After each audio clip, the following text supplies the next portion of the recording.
ಅಯೋಧ್ಯೆ ಸಂಭ್ರಮದ ಜೊತೆಗೆ ಕರ್ನಾಟಕದ ಮಂದಿಗೂ ಕೂಡ ಸಂಭ್ರಮದ ವಿಷಯ ಇದೆ. ಪ್ರಧಾನಿ ಮೋದಿ 3 ರೈಲುಗಳನ್ನ ಕರ್ನಾಟಕಕ್ಕೆ ಗಿಫ್ಟ್ ನೀಡಿದ್ದಾರೆ. ಅಯೋಧ್ಯೆಯಿಂದ 3 ರೈಲಿಗೆ ಮೋದಿ ಚಾಲನೆ ಕೊಟ್ಟಿದ್ದಾರೆ. ರಾಜ್ಯಕ್ಕೆ 2 ವಂದೇ ಭಾರತ್, 1 ಅಮೃತ್ ಭಾರತ್ ರೈಲು ಸಂಚರಿಸಲಿದೆ.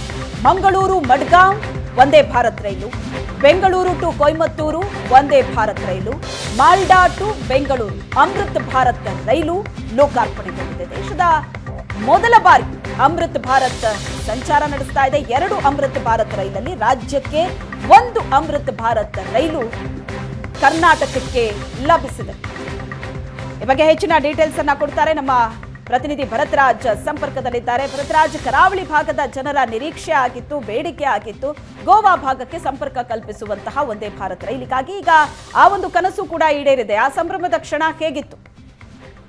ಶ್ವೇತಾ, ಹೌದು, ನಿಜಕ್ಕೂ ಕೂಡ ಈ ಒಂದು ದಿನ ಏನಿದೆ ಅದು ಕರಾವಳಿ ಭಾಗದ ಸಂಭ್ರಮಾಚರಣೆಗೆ ಸಾಕ್ಷಿಯಾಗಿರುವಂತದ್ದು. ಯಾಕಂದ್ರೆ ವಂದೇ ಭಾರತ್ ರೈಲಿನ ಉದ್ಘಾಟನೆ ಆದಂತ ಸಂದರ್ಭದಲ್ಲಿ ಸಹಜವಾಗಿ ಕರಾವಳಿ ಭಾಗದ ಜನ ನಮ್ಮಲ್ಲೂ ಕೂಡ ಈ ರೀತಿಯಾಗಿ ಬೇಕು. ಯಾಕಂದ್ರೆ ಈ ಭಾಗದ ಪ್ರವಾಸೋದ್ಯಮವನ್ನ ಟಾರ್ಗೆಟ್ ಆಗಿಟ್ಟುಕೊಂಡು ಮತ್ತು ಪ್ರವಾಸೋದ್ಯಮವನ್ನು ಸೆಳೆಯುವ ನಿಟ್ಟಿನಲ್ಲಿ ಈ ರೀತಿಯಾದಂತಹ ಅವಕಾಶಗಳ ಅವಶ್ಯಕತೆಗಳಿತ್ತು ಅನ್ನುವಂಥದ್ದು ಬಹಳಷ್ಟು ಚರ್ಚೆಗೆ ಬಂದಿತ್ತು ಮತ್ತು ಇಲ್ಲಿನ ಆಗ್ರಹಗಳು ಕೂಡ ಆಗಿತ್ತು. ಅದಕ್ಕೆ ಸಂಬಂಧಪಟ್ಟಂತೆ ಈಗ ಮೊದಲನೇ ಬಾರಿಗೆ ನಮ್ಮಲ್ಲಿ ನೇರವಾಗಿ ಮಂಗಳೂರಿನಿಂದ ಮಡಗಾವ್ಗೆ, ಗೋವಾದ ಮಡಗಾವ್ಗೆ ಒಂದು ಟ್ರೈನ್ ಹೊರಟಿರುವಂತದ್ದು. ಇವತ್ತು ಈಗಾಗಲೇ ಅದರ ಅಧಿಕೃತವಾದ ಚಾಲನೆಯನ್ನ ಪ್ರಧಾನಮಂತ್ರಿ ನರೇಂದ್ರ ಮೋದಿ ಅವರು ಅಯೋಧ್ಯೆಯಿಂದ ಕೊಟ್ಟಿದ್ದಾರೆ. ಹಾಗಾಗಿ ಇಲ್ಲಿಂದ ಆ ಟ್ರೈನ್ ಈಗಾಗಲೇ ಹೊರಟಿದೆ. ಆ ಟ್ರೈನ್ ನಲ್ಲಿ ದಕ್ಷಿಣ ಕನ್ನಡ ಲೋಕಸಭಾ ಸಂಸದ ನಳಿನ್ ಕುಮಾರ್ ಕಟೀಲ್ ಮತ್ತು ಬಿಜೆಪಿ ಶಾಸಕರಾದಂತಹ ವೇದವ್ಯಾಸ್ ಕಾಮತ್ ಸೇರಿದಂತೆ ಒಂದಷ್ಟು ಪುಟಾಣಿ ಮಕ್ಕಳು, ಶಾಲೆಗಳ ಮಕ್ಕಳು, ಅದರ ಜೊತೆಗೆ ಒಂದಷ್ಟು ನೂರಾರು ಬಿಜೆಪಿ ಕಾರ್ಯಕರ್ತರು ಏನಿದ್ದಾರೆ ಅವರೆಲ್ಲರೂ ಕೂಡ ಸೇರಿಕೊಂಡು ಇವತ್ತಿನ ಒಂದು ಪ್ರಯಾಣವನ್ನ ತಡವಾಗಿ ಆರಂಭ ಆಗಿದೆ. ಯಾಕಂದ್ರೆ ಮೋದಿಯವರ ಕಾರ್ಯಕ್ರಮವನ್ನು ಸೆಟ್ ಮಾಡಿಕೊಂಡು ಆ ಕಾರ್ಯಕ್ರಮದ ಉದ್ಘಾಟನೆ ಹಿನ್ನೆಲೆಯಲ್ಲಿ ಆ ಒಂದು ಟ್ರೈನ್ ಹೊರಟಿರುವಂತದ್ದು. ಇನ್ನು ಅದನ್ನ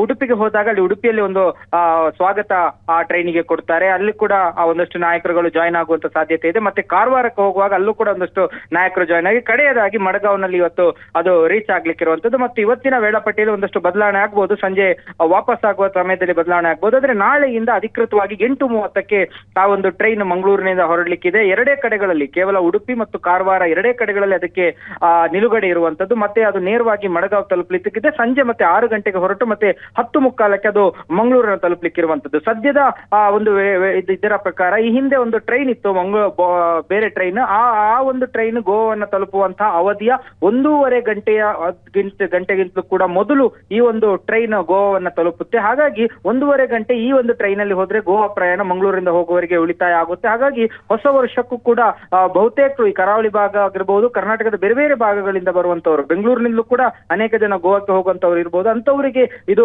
ಬಹಳಷ್ಟು ಉಪಕಾರಿಯಾಗುತ್ತೆ, ಉಪಯೋಗ ಆಗುತ್ತೆ. ಅದರ ಜೊತೆಗೆ ಪ್ರವಾಸೋದ್ಯಮದ ನಿಟ್ಟಿನಲ್ಲೂ ಕೂಡ ಯೋಚನೆ ಮಾಡಿದ್ರೆ ಆ ಭಾಗದಿಂದ ಈ ಭಾಗಕ್ಕೆ ಬರುವವರು, ಅದು ಉಡುಪಿ ಕಾರವಾರದಿಂದ ಈ ಭಾಗಕ್ಕೆ ಬರುವವರಾಗಿರ್ಬೋದು, ಅಥವಾ ಈ ಭಾಗದಿಂದ ಉಡುಪಿ ಅಥವಾ ಕಾರವಾರ, ಕೇವಲ ಗೋವಾ ಒಂದಷ್ಟೇ ಅಲ್ಲ, ಉಡುಪಿ ಮತ್ತು ಕಾರವಾರಕ್ಕೆ ಹೋಗುವಂತಹ ಪ್ರಯಾಣಿಕರಿಗೂ ಕೂಡ ಇದು ಬಹಳ ಉಪಯೋಗ ಆಗಬಹುದು ಅನ್ನುವಂಥದ್ದನ್ನ ಚಿಂತಿಸಲಾಗಿದೆ.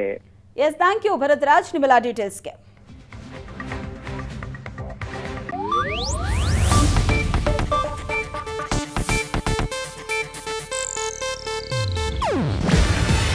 ಇದು ಏಷ್ಯಾನೆಟ್ ನ್ಯೂಸ್ ನೆಟ್ವರ್ಕ್ ಪ್ರಸ್ತುತಿ.